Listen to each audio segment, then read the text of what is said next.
Hey everyone, Mitch coming in from the Commander's Core studio. Welcome to the show. So on today's episode, I've got a fun one for you. Omega level commanders under $2. There's going to be 10 of these budget monsters that absolutely take over games. And of course, there's a card list link in the description below. With all that said, let's jump into them. First of all, a somewhat newer commander to the scene, Celeste Rune Knight is an absolute monster. A 4/4 human wizard knight for 4 mana in Mardu. Enters, discard any number of cards, and draw that many cards plus 1. That's already a very powerful effect, essentially, just allowing you to loop your hand, allowing you to just wheel again and again and again. And of course, it is an ETB without a cast trigger requirement, so again, if you just go, okay, blink, cool, alright, awesome, get it again. Or if you feign death it, if it's about to die, bring it back. Or, I guess, copy it in red. You've got all the different colors for all the different ways that you can actually do this. That being said, of course, whenever one or more other creatures you control enter, if one or more of them entered from a graveyard or was cast from a graveyard, put a counter to each creature you control. That's absolutely bonkers because, well, it can very easily go infinite with persist creatures. Incredibly easily go infinite with persist creatures. So, not only is this an insane draw and value engine for you, but it's also a combo queen. It is one that essentially goes, hey, any persist creature, cool, alright. You leave, you come back. Oh, by the way, infinite power, basically. Okay, rules lawyers out there, I know, not infinite, but sure, a trillion, whatever, you pick a number. A trillion power for everyone else, or again, if you literally just have like an Impact Tremors or Zulport Cutthroat, with your free sacrifice outlet, you just win the game. So yeah, this is a powerhouse commander. Again, $2 or less, this is right underneath that price at $1.99. Pick it up. Next up, here on a budget channel, yeah, again, I'm a budget player, and I don't necessarily really care about the actual art style of the card when it comes to that. I care about the price more so. But I think this art style is amazing. That being said, Orvar the Allform, this version of it is much cheaper than other ones, and it is underneath that threshold at $1.96. A 3/3 shapeshifter with changeling for 4 mana in blue. And it says, whenever you cast an instant or sorcery spell, if it targets one or more other permanents you control, create a token's copy of one of those permanents. And when a spell or ability opponent controls causes you to discard it, create a token's copy of it. Now, or target permanent. You're not going to worry about that because, again, you're in Commander. You're not going to have this in your hand basically ever, and you're not going to be discarding it basically ever. So here's the thing with this one again. Being able to just go, okay, anytime I cast any instant or sorcery, I get to just copy something, essentially, as long as it's targeting just one or more permanents I control. Cool. Yeah, it's absolutely crazy that you can do this. You can just do some absolutely insane things at very, very low prices. Again, there are cards that literally just target and do basically nothing else, or target and cantrip, essentially, that essentially just go, oh yeah, okay, you can just keep doing this again and again and again. They might have buyback, they might have other ways to get them back, they might have flashback. Whatever they have, essentially, you've got ways to essentially just very easily clone things. And being able to do that, it just opens up an entire Pandora's box. Because again, it's not limited to just creatures or enchantments. Even if it was, it would still be very powerful. This is any kind of permanent you could ever imagine. So essentially, yeah, even lands. You can do some absolutely crazy things with things like Cloud Post. But yeah, being able to just go, oh yeah, okay, my best things on the board, I get all of them all the time. Yeah, you can even just double up lands. This can just be ramp. You can literally just go, okay, I copy an island. That can still be an incredibly powerful thing. Obviously, there's better lands to copy. But yeah, this is an insanely powerful Omega level commander. Pick it up. Next up, one that is an absolute blast is Nethroi, Apex of Death at $1.91, a 5/5 Cat Nightmare Beast for 5 mana in Abzan. It's got Mutate, though, for 7 mana in Abzan, and you should probably do that. Death Touch, Lifelink, whenever this creature mutates, return any number of target creature cards with total power 10 or less from your graveyard to the battlefield. This is absolutely crazy because it is a mass reanimator as a commander. Now, obviously, it depends on how you build your deck, but if you're building it anywhere near, in the right way, you're building a lot of low power creatures, or no power creatures even. Because essentially when you do that, you're allowing yourself to go, oh yeah, let's just bring back 10 plus creatures, basically. You can just do absolutely crazy, insane things with this. And again, mass reanimation out of the command zone is a very, very rare thing. So being able to do it consistently, again, fill your graveyard in a multitude of ways. You've got tutoring effects like, hey, go get, a creature or 3 or whatever and put them right into your graveyard. Entomb type effects. You've got self-milling type effects. You've got creatures that might go into play and then they die, like Steve. Sorry, Steve. And then you come back. So yeah, being able to do that in some kind of a mass reanimation effect, and then being able to go, oh yeah, okay, aristocrat style or ETBs or LTB focus, you can do a lot of exciting and crazy things with this one. And of course, again, if your team gets dealt with and this gets dealt with, yeah, just mutated again, and all of a sudden all the things are back again. Basically bring your entire graveyard out for the fun. Definitely no mega level commander. Next up, one of the most powerful commanders of all time, Yuriko the Tiger's Shadow, a 1/3 human ninja for 3 mana in Dimir, commander ninjutsu, which is completely made up. Wizards literally just made it up just so they could have it on a card, and they did. 2 mana in Dimir, return an unblocked attack you control to your hand, put this card on the battlefield from your hand or the command zone. That is the thing that they changed. Tap, then attack. Whenever a ninja you control deals combat to a player, reveal the top card of your library, put that card in your hand, each opponent loses life equal to that card's mana value. This is a low to the ground commander that is even more low to the ground because, again, it's got commander ninjutsu, meaning that you are always just basically paying 2 for it. You're only paying 2 mana, even if it dies, even if there's a million commander tax on it, it doesn't matter. You are skipping that tax, essentially. And because that, well, again, it's a very powerful thing. On top of course, it giving you an absurd amount of card advantage, and of course, a great way to drain your opponents a crazy amount. There are plenty of cards out there, like, say, cards that have reduced cost, essentially, or, like, split cards that essentially are like, oh, this part costs 3, this other part on it costs 5. Yeah, that in total costs 8, meaning that you are draining each opponent by 8 if you hit that off the top of your library, meaning that, again, that's 3 opponents, that's 24 life for hitting 1 card that you can cast for a 3 or 5 mana or whatnot. It's absolutely crazy just how good this is, on top of being able to actually tutor specific cards to the top of your library. Like, oh, Draco, yeah, let's get that to the top of the library, drain opponents by 16. Yeah, you can do some absolutely crazy things with this one. It is so incredibly powerful, in my opinion. One of the most powerful commanders of all time. Definitely an Omega level commander for under $2. Next up, a card that Wizards could have actually probably stopped halfway through building, and it still would have been incredibly powerful, but they didn't. We've got Jodah the Unifier, a 5/5 human wizard for 5 mana in Wooburg. That's right, the best color combination in my opinion. Legendary creatures you control get +X for X the number of legendary creatures you control. Again, they literally could have just stopped right there, and it's so been an effective commander that many players would have built around. Just a giant anthem for your legendary team. That being said, whenever you cast a legendary spell from your hand, exile cards to the top of your library to exile a legendary non-land card with lesser mana value. You may cast the card without paying its mana cost with the rest of your library in a random order. Basically, legendary cascade, essentially is what that is. So you're basically going, okay, I cast something from my hand. Oh yeah, it's a legendary because my entire deck is legendary. Okay, cool. I miscellaneously hit another legendary thing. Good for me. Now, luckily, it's limited to from your hand. Otherwise, this would just be cascade, cascade, cascade, cascade.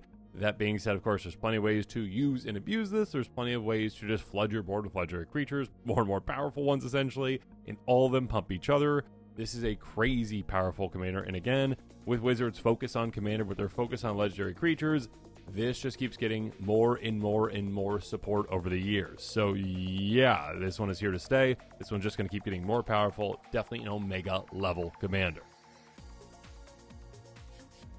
Moving on, Heliod the Radiant Dawn. Now, if it was just this front side, this would not be an Omega level commander. In fact, it'd be kind of sad. But anyways, a 4/4 legendary champion creature god for 4 mana in white, but it is an Azorius commander.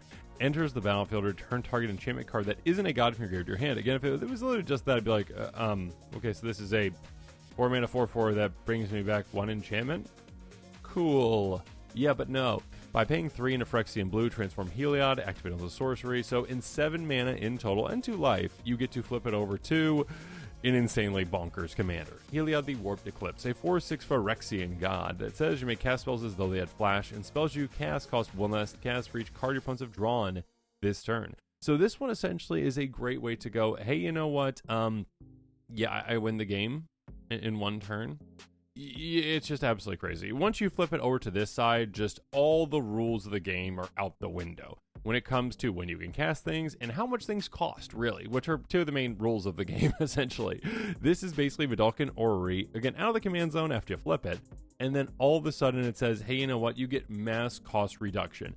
All you need to do is just cast 1 wheel, 1 effect that goes, hey, everyone, let's just discard our hands and then draw cards, or just even 1 card that goes, hey, let's all draw. And then all of a sudden, you are golden.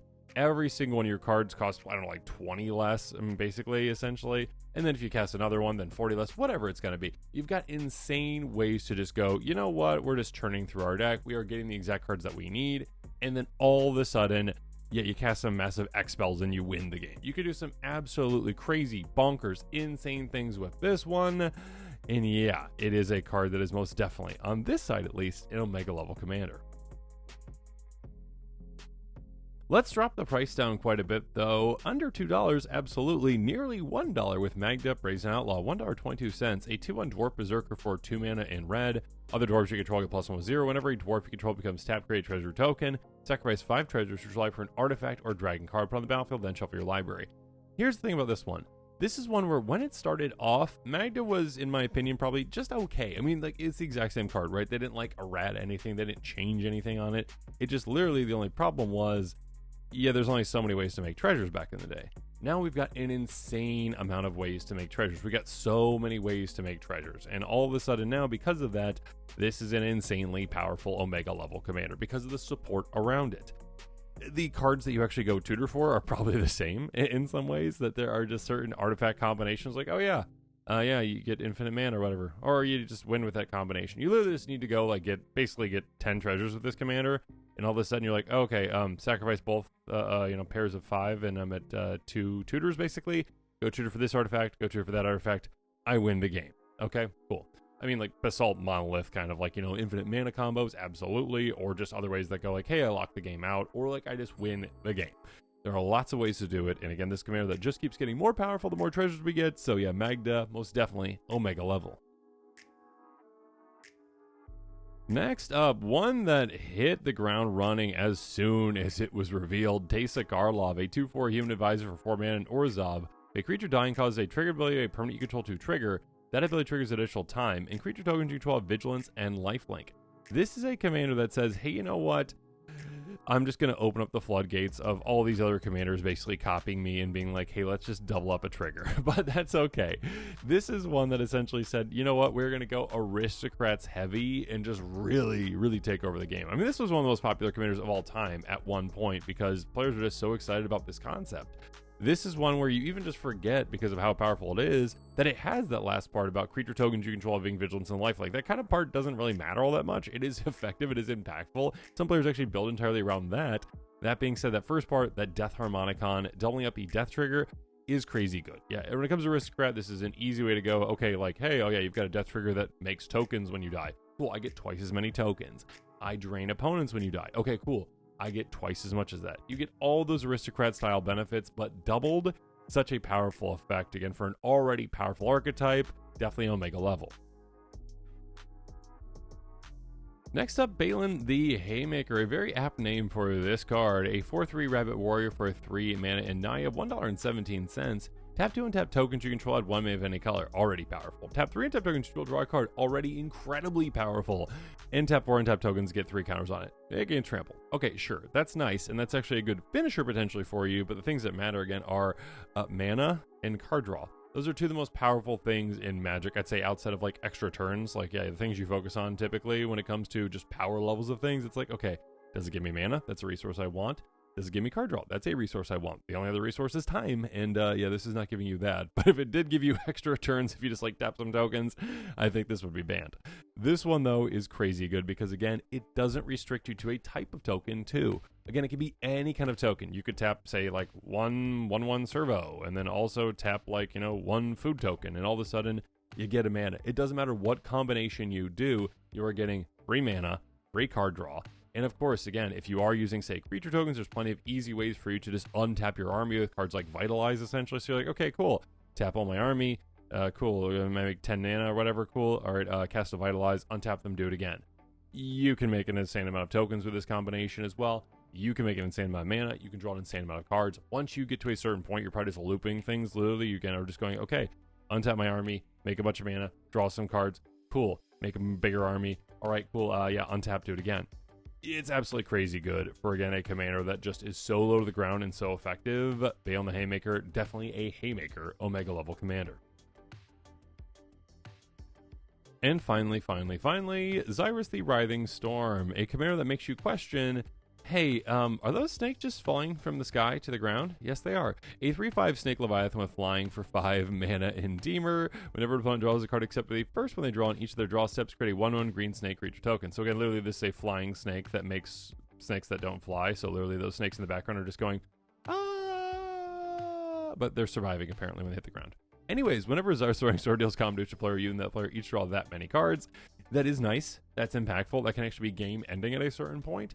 That being said, yeah, if you just cast one wheel effect, you're like, oh yeah, I'm in business, by the way, now.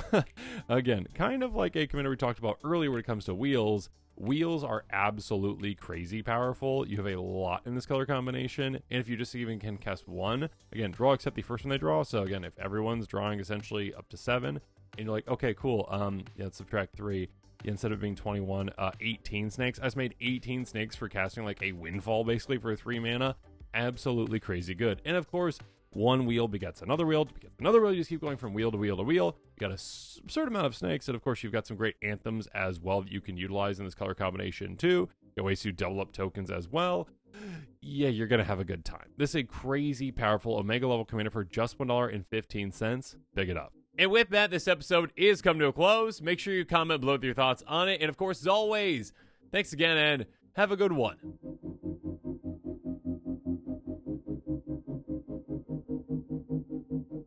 This show and episodes like this one are possible thanks to viewers like you. If you're looking for an easy way to help support this show, make sure that you like, share, and subscribe. Also, hit that bell notification icon so you don't miss any new episodes. You can also go check out our playmats and other merchandise at thecommandersquarters.com. Another easy way to support this show is with our TCG player affiliate links. So whether you're buying a deck or individual cards, you can use this general link right here or one in the description. And the final way that you can support this show is by supporting us directly by becoming a patron. There are many benefits to being a patron, and I truly couldn't do this without all of their support.